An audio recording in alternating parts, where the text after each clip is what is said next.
It's time for the Word of God. Let's go to Exodus chapter 14.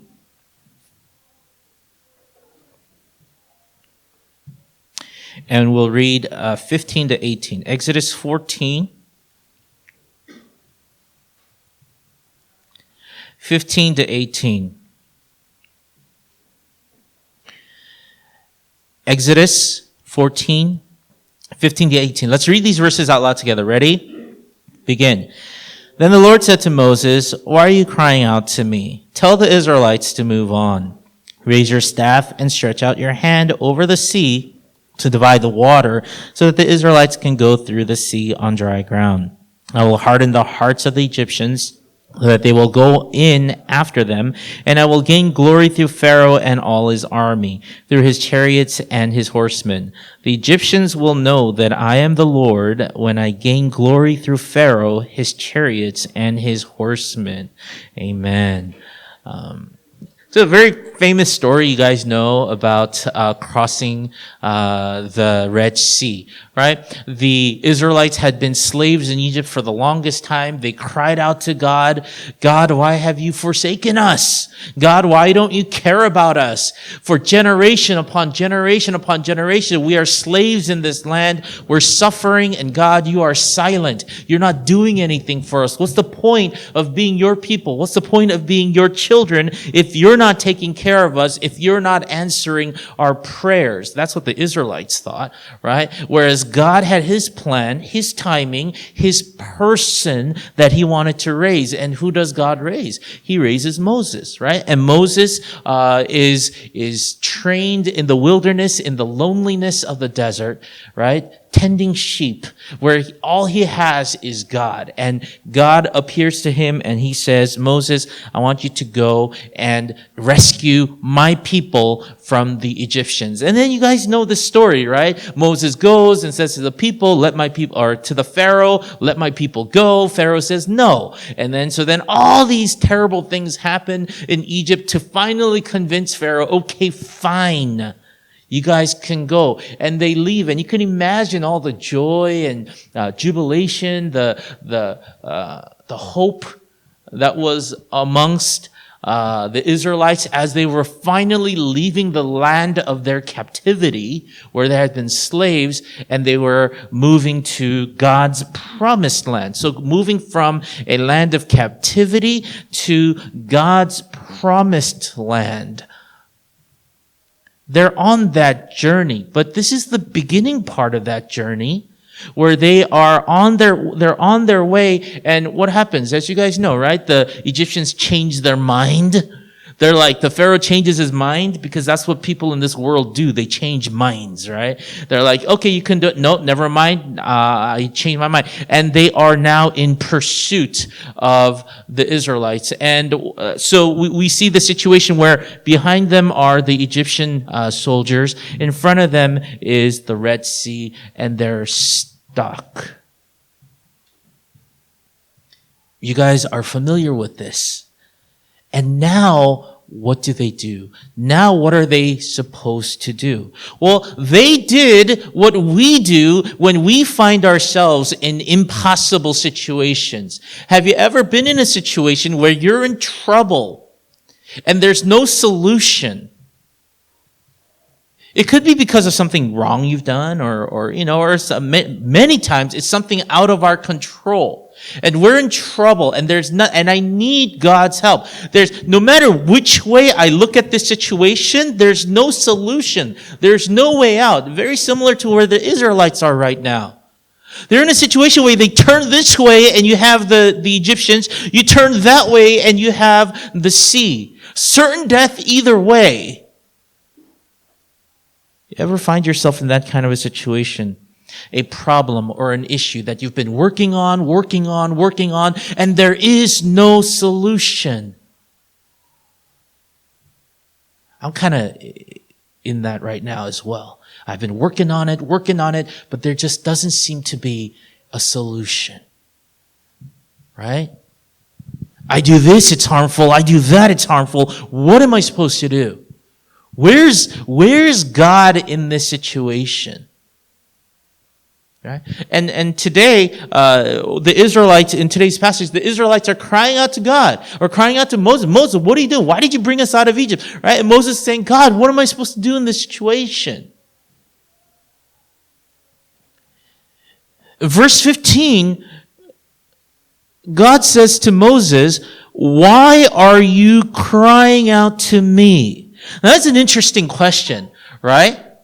Right? If like my son today, he's been sick the past 3 days. He has a fever, 103, 104 at times, is a pretty bad fever. But thankfully this morning it's starting to go down a little bit. So he might actually show up to church later. He couldn't come in the morning, but he might show up later. The fever's been going down. It might be because of the cherry tomatoes I got him this morning. So this morning he hasn't eaten in like 3 days, and suddenly he says to his mom, Mom, what? I want tomatoes.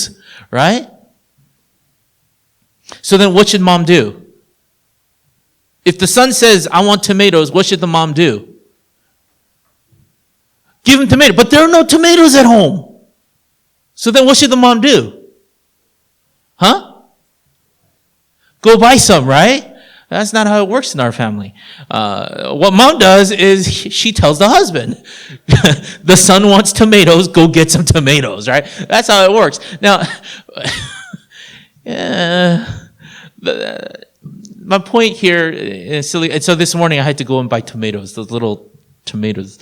They're expensive, man. They're so tiny. They're expensive. Went and got the tomatoes. The point is, when Aaron's sick, right? Or when Sharon needs something at home, they go and tell mom, or they go and tell dad, right? Usually they tell me. What's my answer to them? If Sharon says to me, Dad, I need this for school, what's my answer to them? Oh, okay. That I'll do it for you. I'll get it for you. Whatever you need, things like this. That's my role as a dad. It'd be very strange for me to say, well, why are you asking me? Wouldn't that be strange? Right? The kid needs something. Dad, I need something. And the dad says, why are you asking me? Right? Isn't that weird what God is saying right now? Then the Lord says to Moses, why are you crying out to me? So Moses is like, God, we're in trouble. We're about to die one way or the other. And these people are they're scared, and God says, why are you crying out to me? Okay. But I think the meaning of that question really depends on how you say it. It really depends on how you say it.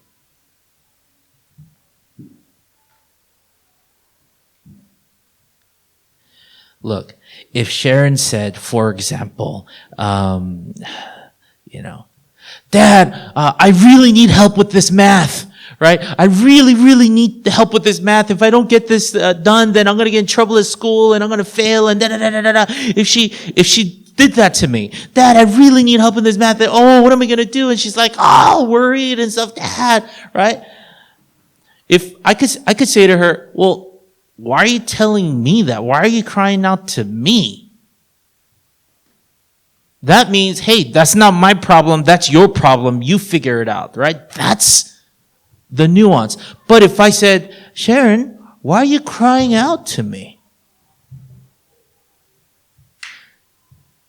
That nuance is, Sharon, there's nothing to worry about. You don't need to cry out. You don't need to, oh, Dad, please, I'm here. I got this. I'll help you. In which way do you think God is saying, why are you crying out to me in this passage? When we're in trouble, when we're in pain, when we're hurting, when we're confused, when we're lost, when we're sad, when we're depressed, when we're worried, when we're concerned, when we're hungry, when we're sick, it's natural for us to cry out. The good thing for us is we have God to cry out to. For people who aren't Christians, people who don't believe in God, they have to cry out in different ways. And we've seen this. They cry out through drugs. They cry out through aberrant behavior. You know what aberrant behavior means? Like doing crazy things. They cry out by hurting themselves to get attention. They cry out in just so many like detrimental ways. Because everybody cries out in one way or another. We're blessed as children of God because we actually have someone to cry out to. God, we need your help. God, I need your help. God, I need you to be with me. And God's answer to that is, you don't need to cry out. I'm here. I got this. Why are you crying out to me? You're not in any danger. You're not. You think you're in danger. You look at the circumstances. You look at your situation, what's coming up next, what you think is coming next. And so you can't help but to cry out. But God says, it's okay. It's okay. You know, in the beginning of the sermon, we said that in order to bring the people out of Egypt, in order for God to bring the people out, in order for Pharaoh to say, okay, fine, you guys can leave, in order for that to happen, God did a lot of things in Egypt, a lot of the 10 plagues, right? All these miracles, all these things that caused the Egyptians to want these people out of our country.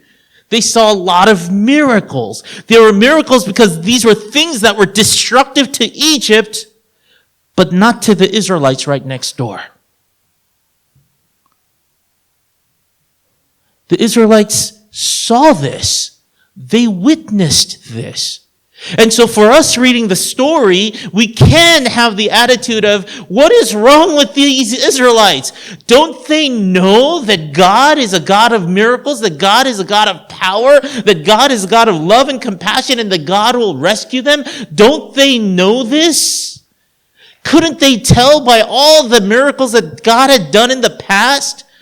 And don't they know the stories of Abraham and Isaac and Jacob, their ancestors, to whom God promised so many things, and God kept every single promise, and God provided for them? Don't they know these stories? And they themselves experienced just recently all the miracles of God. Why are they so upset? Why are they so scared? Why are they so, crying out to God? It's easy for us to make that judgment because we're not going through what they're going through. But when we're in that situation, can you imagine some tragedy happens in your life where you're scared or you're confused or you're lost or you're sad or you're depressed or you're in need and you're crying out to God and somebody says to you, hey, what's wrong with you, man? Didn't you experience God's provision for you in the past? Didn't you experience God keeping his promises to you in the past? If somebody said that to you, how did you feel? Dude, you don't know because you're not going through what I'm going through right now. It's easy to say to the Israelites, hey guys, just a few weeks ago, God did all these miracles in your life. Why are you so afraid? But we've all experienced things where, in the past I was in trouble and God helped me. In the past I was in need and God provided for me. I was in a really bad place in the past and God really helped me to get out of that. But right now, this thing is really bad. This thing is the worst thing I've ever experienced in my life. The thing that I'm going through right now is so long-lasting. It's been going on for so long. And I've tried all the different kinds of solutions there could be, and none of them work. So in the past, I remember that, when I needed God's help in this one situation, he helped me. I remember when I was having problems in this relationship, God really gave me wisdom. I remember when our family was going through some tough times in the past that God provided for us. I remember all that stuff, and that's great, and I'm thankful to the Lord. But man, right now, this is the worst it could ever be. You could find yourself in that kind of situation and say, I understand what God did for me in the past.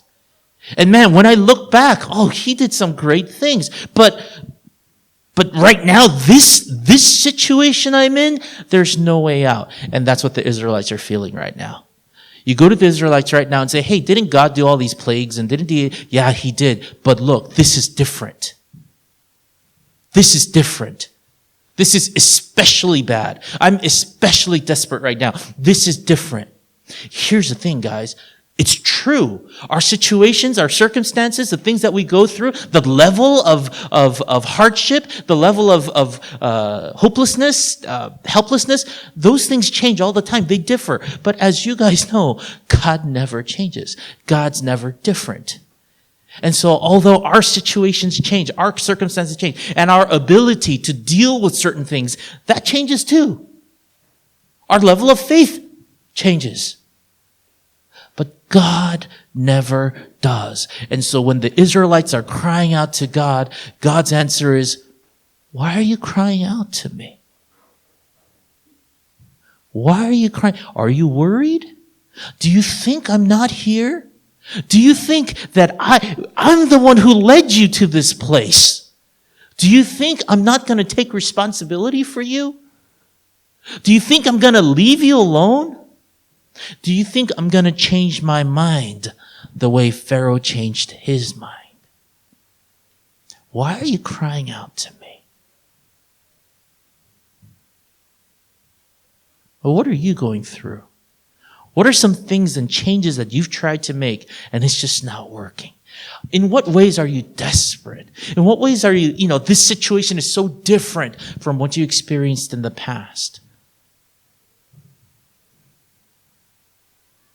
Right? I'm not saying that what you're going through is not important, that it's easy. I'm not saying that it's easy and it's going to be all okay within a day or two. That's not what I'm saying. What I'm saying is that our God, who took care of us up to this point, is the exact same God. Although for us, our situations and circumstances might be different, God's power never changes. His love never changes. His concern for us never changes. And so his answer isn't, oh, you guys, you don't know. He doesn't belittle them. He says, why are you crying out to me? Have some confidence. Have some faith. And then look what he says. Verse 15, then the Lord said to Moses, why are you crying out to me? Tell the Israelites to move on. Move on? How do I move on? If you're in the Israelite situation, you've been moving. You've been going in the direction that God was guiding you, right? You've been moving in that direction. And then now there's this sea. There's this, you're drowning. You're going to drown. And before you drown, you're going to look really, really foolish. Oh, the Egyptians are coming. Let's walk through the water, right? You're going to look really foolish. Move on. What do you mean, move on? I can't move on. I'm stuck. Guys, a lot of times we go through some hardships. We go through difficulties. And people say, dude, you need to move on. How? In what direction? What do you mean, move on? God says that here. Move on.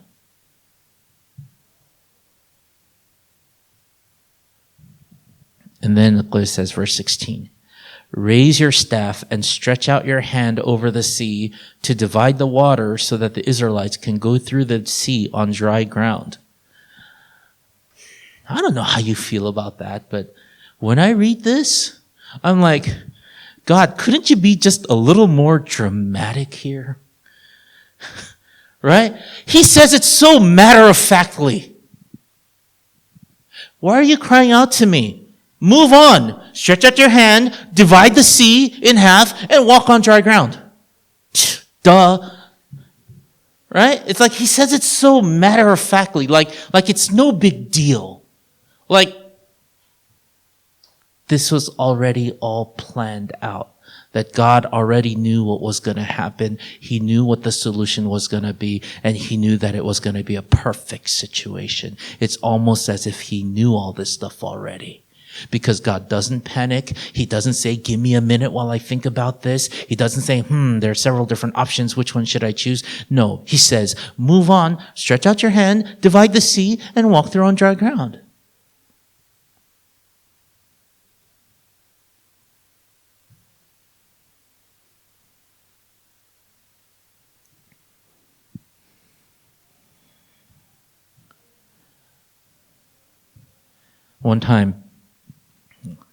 Many times. Sharon is so thirsty, right? And she wants to like open the bottle, this water bottle. And she's like, oh, and then she's like, Dad, I tried. And I just go, Dook, and then give it to her. And I'm like,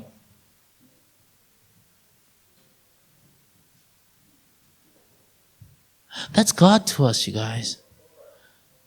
God says, why are you crying out? Why are you panicking? I'm here. I've always been here. In fact, I brought you here. And so here's the next step. And then he talks about some miraculous thing as if it were nothing, as if it were just like your regular everyday thing, right? Because to God, that's exactly what it is. Do you think that our life right now, us living here right now, is just by accident? That God didn't have any control over what's going on in our life? That so many times things could have happened, but they didn't because God was in control?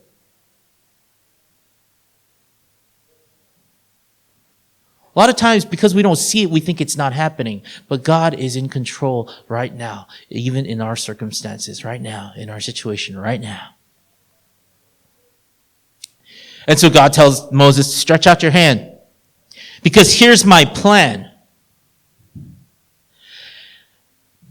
If the Pharaoh hadn't changed his mind, and if he hadn't been pursuing you, and if you could just take your dear sweet time going around things and over things and whatever, then this thing that I've planned will not happen.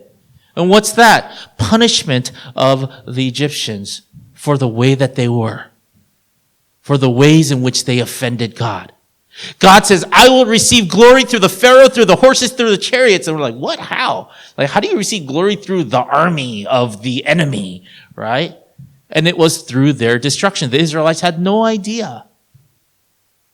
They didn't know what God's big plans were. And how ultimately God is going to grow their faith. If life is easy and we had no problems and we never had situations where we needed to cry out to God, we would have that much faith, that much, exactly. But because we go through these times where we feel like, oh, I need to cry out to God, it's in those times that God rescues us and our faith grows.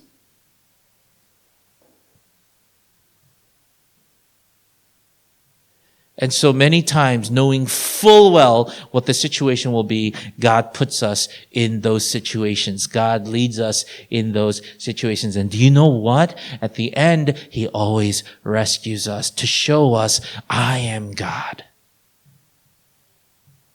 And not only am I concerned about you, I'm concerned about the person next to you. I'm concerned about your family. I'm concerned about your church and your community. I'm concerned about your school. And so every day in this life, we experience that presence of God, His will being done in our lives, His power being shown in our lives. To us, it's like, oh my goodness, look what God did. And God is like, I do that for you all the time. I do it all the time. Move on. God, there is no way to move on. And God says, no, there is a way. Stay the course. Continue to go where you've been going. You've been following me. Continue to follow me. But God, there's this big sea in front of us. No, there isn't. Stretch out your hand. No, there isn't.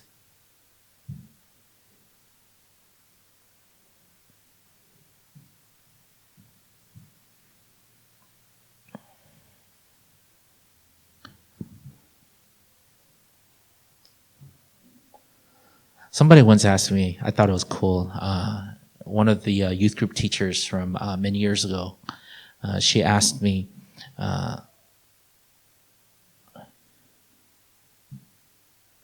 Pastor, what do you do when you feel like you're about to drown? What do you do when in life you feel like you're about to drown? And my answer to her, I was young back then, but my answer to her was, what I do is I realize there is no water.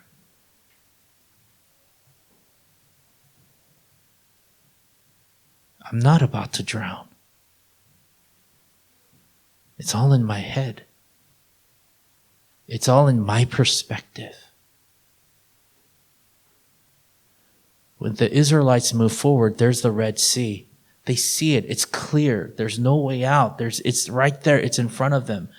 Right? This is a situation where it's different from all the other situations. Here, it's just so clear. There's no rescue here. There's no way out. Unless God teleports, but they had no idea what teleportation was back then, right? They had no idea. They don't know what this is, right? So there really, literally is no way out. There's this sea in front of them. And God says, no, there isn't. And it turns out there wasn't. That they walked on dry ground as if there were no water.